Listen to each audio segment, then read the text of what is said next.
All right, here's our 3D rendering of the kitchen. Our fridge in the corner.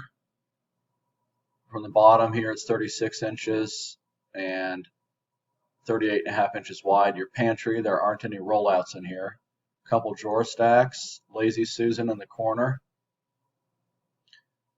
Spice pull-out, tray divider, just a standard cabinet, and we can switch that to drawers. And our just a limitation with the CAD program, but this sloped hood and your blower mounted in the bottom. The back of the island with our 5-inch posts. And I had to make the island. We had sketched out 96, but it's 100 inches wide. Sinks in the center, dishwasher.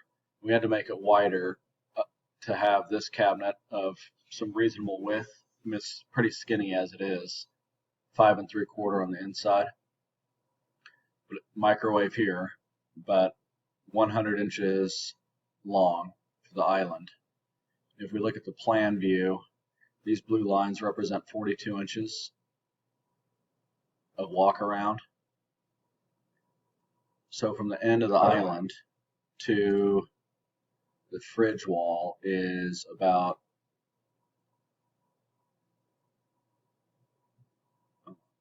say 171 inches to figure out what is going to be big enough if there's enough walk around space. And then you'd have the countertop overhang on the back here. This panel would die into the post. And it is, if we put posts on the front, I mean, it's not really an issue here, but we're encroaching on needed space for the microwave.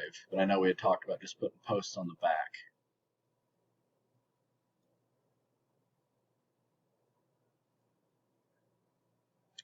Front of the island, back of the island,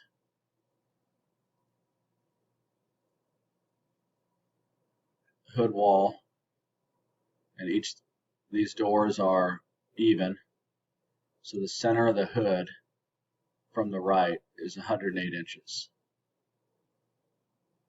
36-inch range, spice pull out, tray divider.